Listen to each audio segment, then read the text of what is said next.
Boa noite, aqui é o pastor Raul Nogueira, mais uma vez estamos juntos.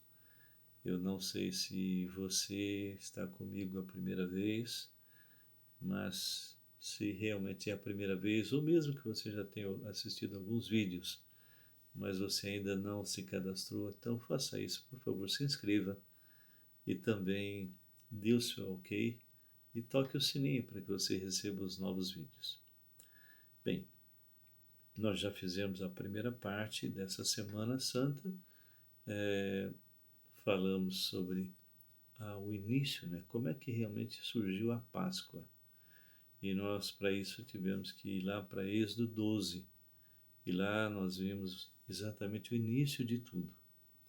O povo de Israel estava preso no Egito e havia realmente um peso muito grande sobre o povo, escravidão.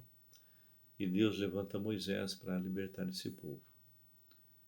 E foram 10 pragas, e cada uma dessas pragas, como nós já comentamos, simbolizava um dos deuses lá do Egito. E a última, mais terrível, é que Deus iria passar sobre o Egito e o anjo da morte estaria matando todos os primogênitos. Agora, Deus sempre, em cada praga, preservava o seu povo. E Deus dá uma instrução para Moisés. Moisés, cada pessoa que estiver dentro de uma casa vai matar um cordeiro, um cabrito, mas normalmente era mais um cordeiro, e vai pegar o sangue desse cordeiro e vai passar nas vergas, nos umbrais da porta, e quando o anjo da morte passar sobre o Egito, todos os que estiverem debaixo ali daquela casa, não morrerá o primogênito, será salvo. E isso ficou realmente algo para todo sempre para Israel. Depois que isso aconteceu, o anjo da morte passa, começa a haver um choro terrível lá no Egito, e aí finalmente o faraó liberta o povo de Israel. Eles tinham que estar prontinhos para a saída, com um cajado na mão, sandália nos pés. E ali era a passagem do Senhor. Ali ficou realmente registrado a morte de um cordeiro inocente para salvar aquele povo de Israel. E foi colocado então para que o povo de Israel comemorasse essa data para sempre. E quando chega na época de Moisés receber a lei, que eram mais de 600 leis, mas ficou resumido nos 10 mandamentos, uma das coisas que foi instituído que deveria ser praticado, tinha data própria, era exatamente a comemoração da libertação do povo de Israel do Egito, que era algo assim que ficou marcado na história. Agora, essa Páscoa, essa libertação, e aquilo que depois ficou instituído na lei mosaica, onde os cordeiros eram mortos, e quando foi levantado o tabernáculo, e depois o templo, mas vamos dizer, na época do tabernáculo, os cordeiros eram mortos. E eram mortos exatamente para desviar a ira de Deus sobre o povo de Israel. Uma vez por ano, o sumo sacerdote entrava ali no Santo dos Santos e lançava o sangue sobre a tampa da arca, que era o propiciatório. E propiciatório significava exatamente o desvio da ira de Deus sobre o povo de Israel. Era um desvio temporário. Por quê? Porque nenhum homem teria condições de cumprir a lei. Ninguém consegue cumprir a lei. Por isso que foi dado a lei e foi dado também o quê? O sangue. O sangue derramado de um cordeiro inocente.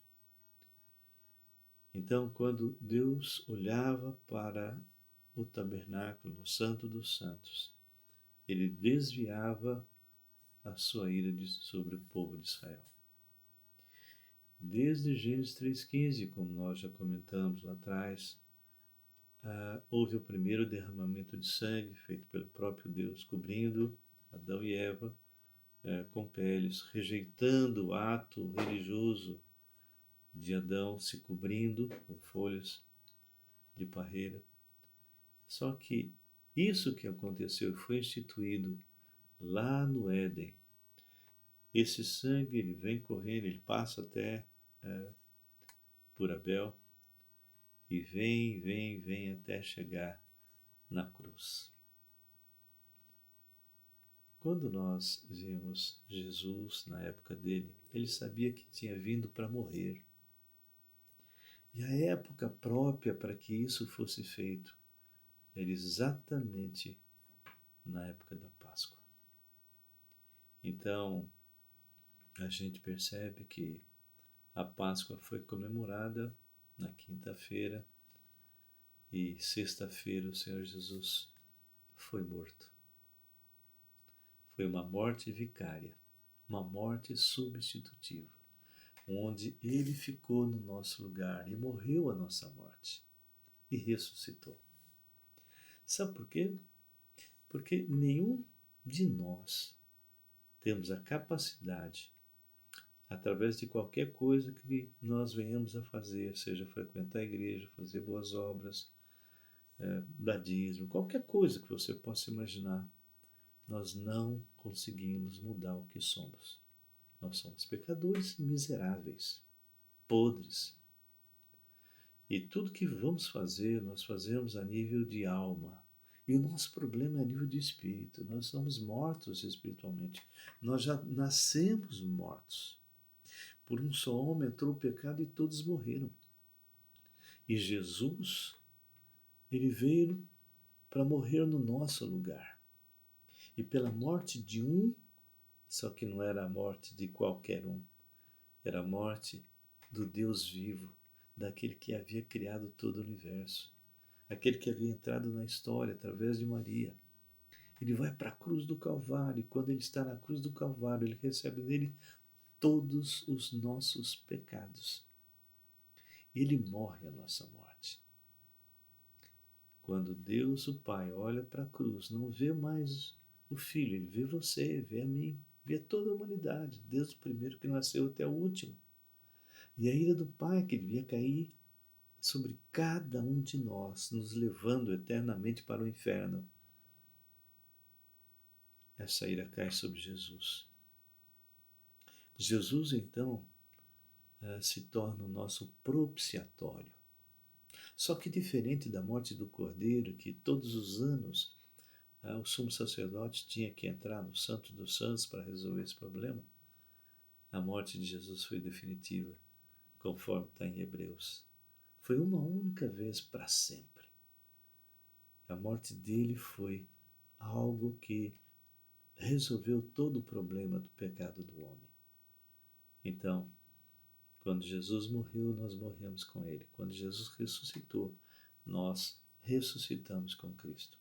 Em posição, cada um de nós que um dia se arrependeu de seus pecados, pediu para Cristo entrar em sua vida, cada um de nós fomos lavados e purificados no sangue desse Cordeiro. De todos os pecados, não apenas alguns, mas de todos os nossos pecados. Fomos feitos filhos de Deus, nos tornamos santuários do Espírito Santo. E a partir daí, então, temos a vida eterna. Só que continuamos pecando muitas vezes. O crente que é crente de verdade, o pecado se torna uma tropeção, mas acontece.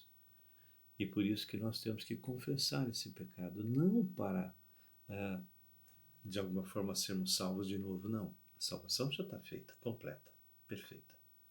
Então, quando nós lemos 1 João, a gente sabe que isso está falando sobre restaurar a comunhão com o Pai.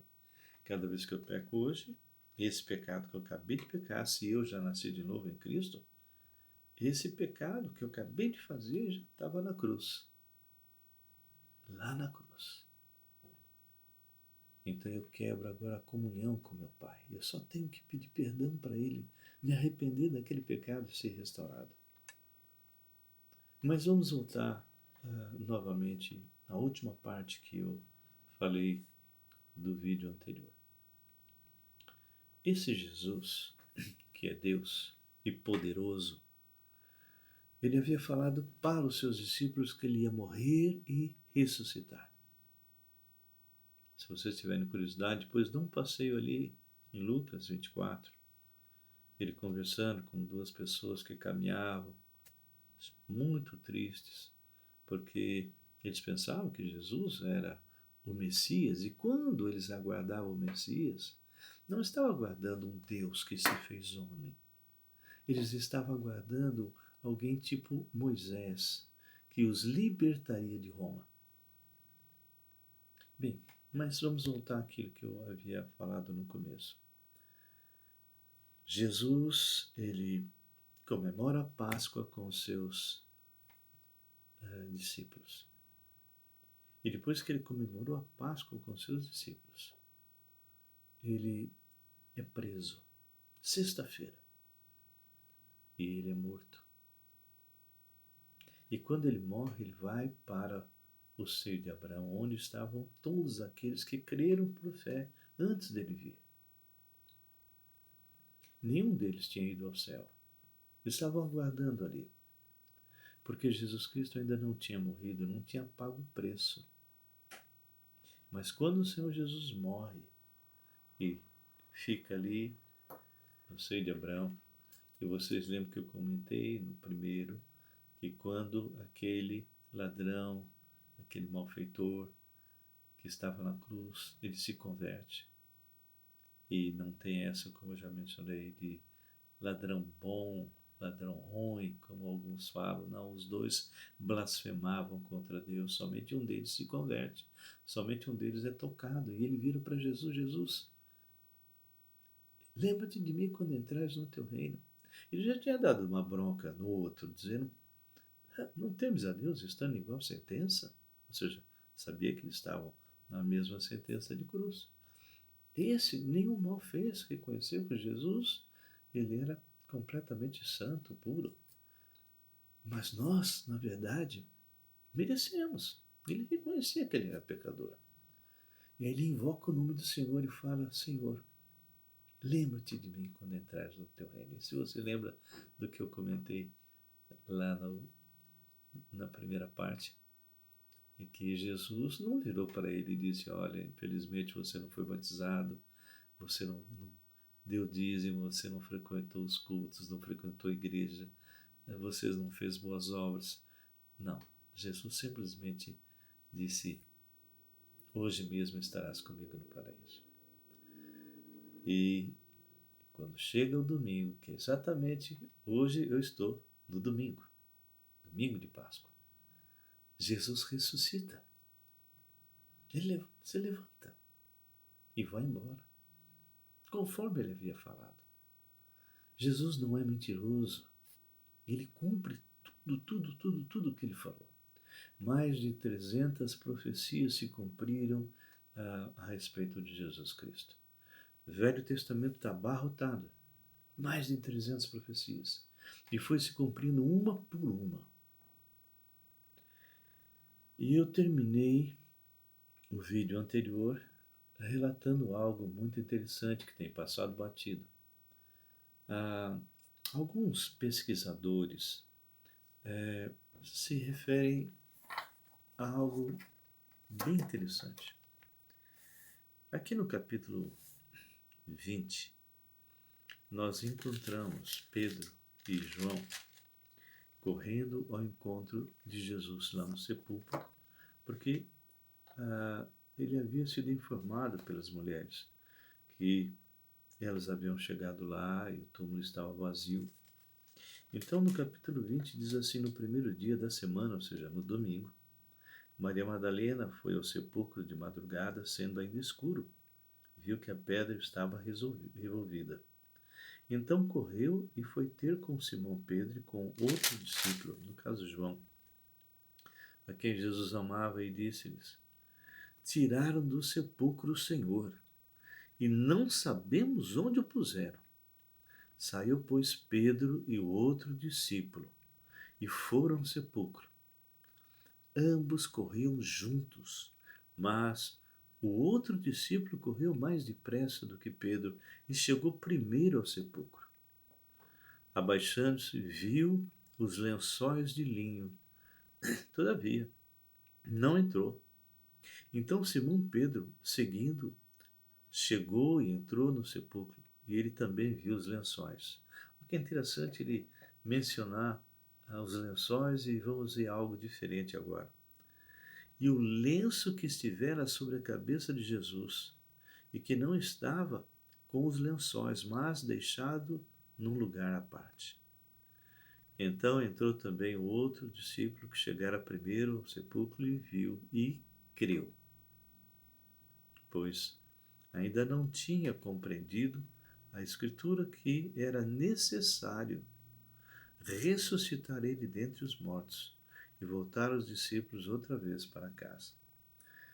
Eu queria voltar àquele ponto que eu havia parado a respeito do lenço.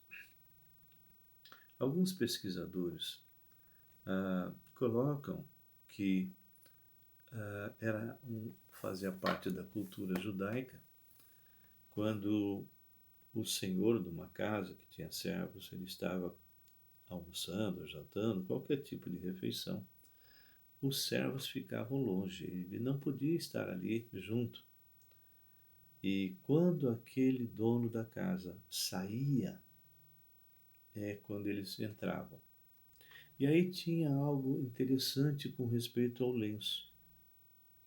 Aquele lenço, aquele guardanapo, aquilo que servia para limpar a boca, se o servo entrava e via que ele acabou de limpar a boca e tal, e jogou, deixou de qualquer jeito e foi embora, aquilo simbolizava para o servo que aquele senhor havia terminado a sua refeição e foi embora.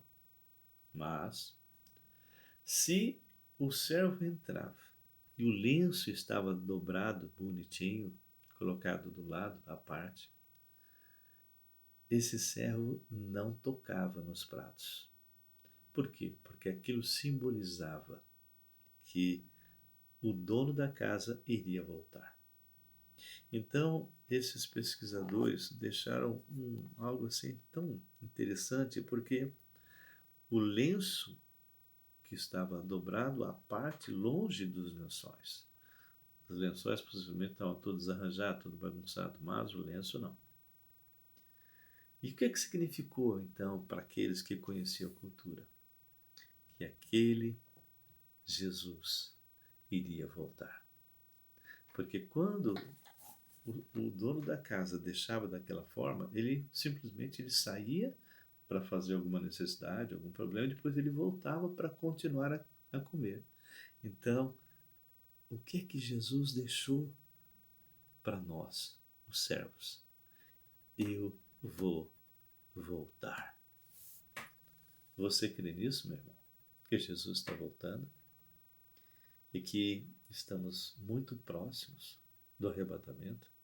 Sinais por todas as partes, não apenas coronavírus, mas de tanta coisa que você está olhando aí, vendo. Tantas manifestações, tantos problemas de violência, estupro. Nós estamos chegando a um nível quase que de Sodoma e Gomorra, quase a nível lá de de Noé. E a grande pergunta é essa: se hoje tocasse a trombeta, você estaria preparado? Você é alguém que duvida, como muitos ainda duvidam, que Jesus ressuscitou e que Jesus está voltando? Eu quero terminar deixando bem claro, então, que a Páscoa de nós cristãos é simplesmente ter a certeza absoluta que Jesus, o Deus que se fez homem, que morreu na cruz do Calvário, no seu lugar, e ressuscitou, vai voltar. E ele vai voltar, e aí que entra algumas faltas de estudo da palavra. Alguns pensam que ele vai voltar visível agora. Não. antes dele voltar visível, primeiro a igreja será arrebatada. Nós vamos ter um encontro com o Senhor nos ares. Dá um passeiozinho depois, lá em 1 Tessalonicenses capítulo 4. Num piscar de olhos, ao tocar a trombeta do Senhor, aqueles que estão com ele vão ressuscitar, e os que estiverem vivos nesse dia serão transformados, e os dois grupos então encontrarão com o Senhor Jesus nos ares. Você crê nisso? Jesus é mentiroso? Não, não é. Tudo que ele falou, ele cumpriu. Então eu queria terminar com vocês aqui no capítulo 20 ainda. Você já deve ter ouvido falar de Tomé, não é? Então aqui diz assim, versículo 19 do capítulo 20.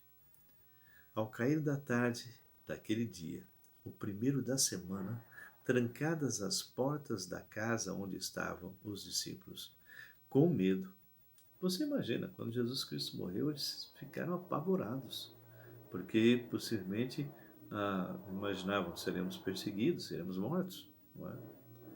Então eles estavam com medo dos judeus. E veio Jesus, pôs-se no meio e disse-lhe: paz seja convosco, paz seja convosco. E dizendo isso, lhes mostrou as mãos e o lado. Alegraram-se, portanto, os discípulos ao verem o Senhor. Disse depois Jesus outra vez: paz seja convosco. Jesus é a nossa paz.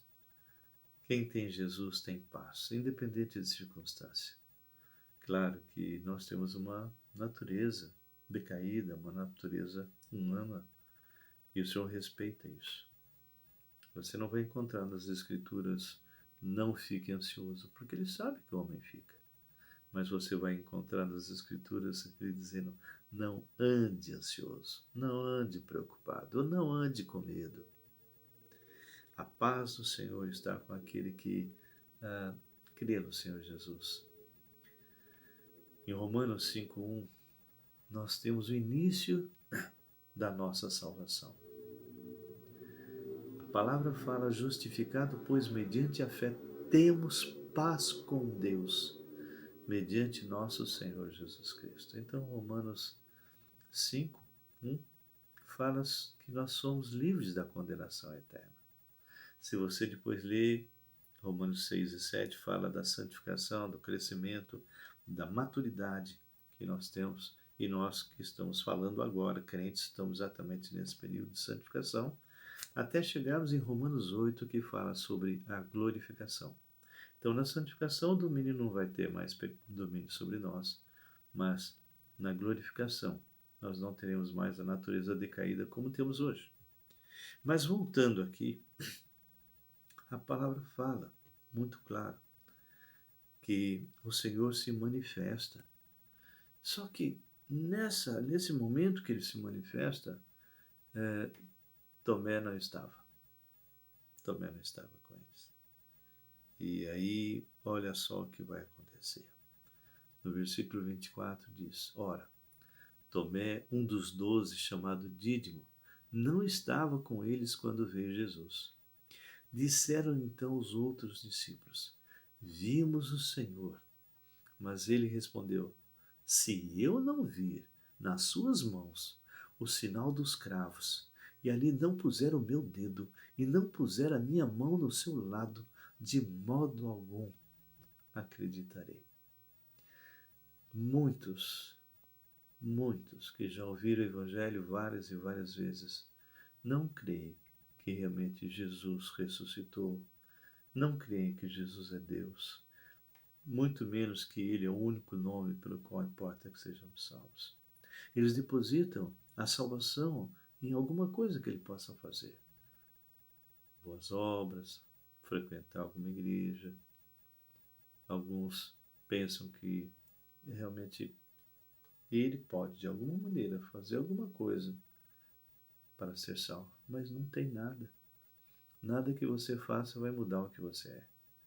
Somente Jesus, aquele que te criou, é que pode. E Tomé, então, vai tomar um puxão de orelha daqueles. No versículo 26, diz assim: passado 8 dias, estavam outra vez ali reunidos os seus discípulos e Tomé com eles. Dessa vez Tomé estava junto. E estando as portas trancadas, veio Jesus, pôs-se no meio e disse-lhes: paz seja convosco.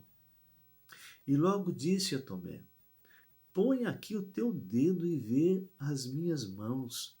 Chega também a tua mão e põe-na do meu lado. Não sejas incrédulo, mas crente.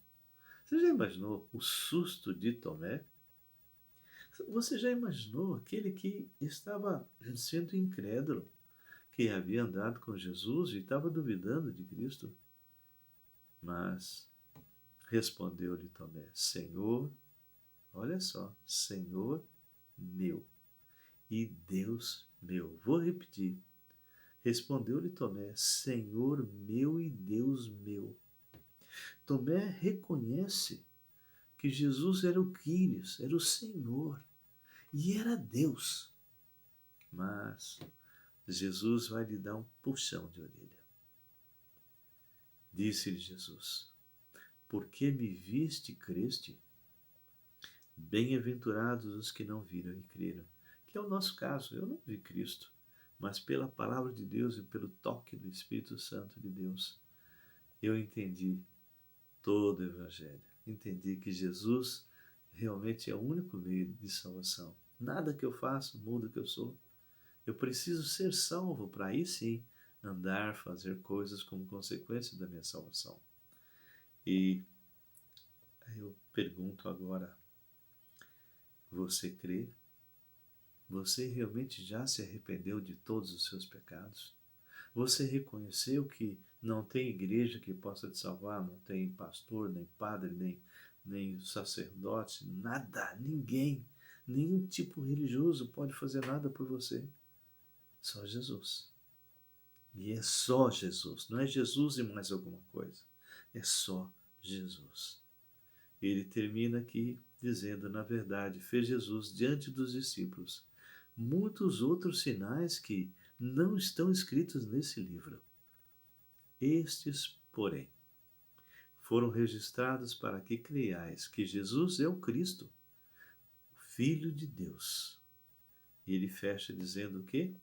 E para que, crendo, tenhais vida em seu nome.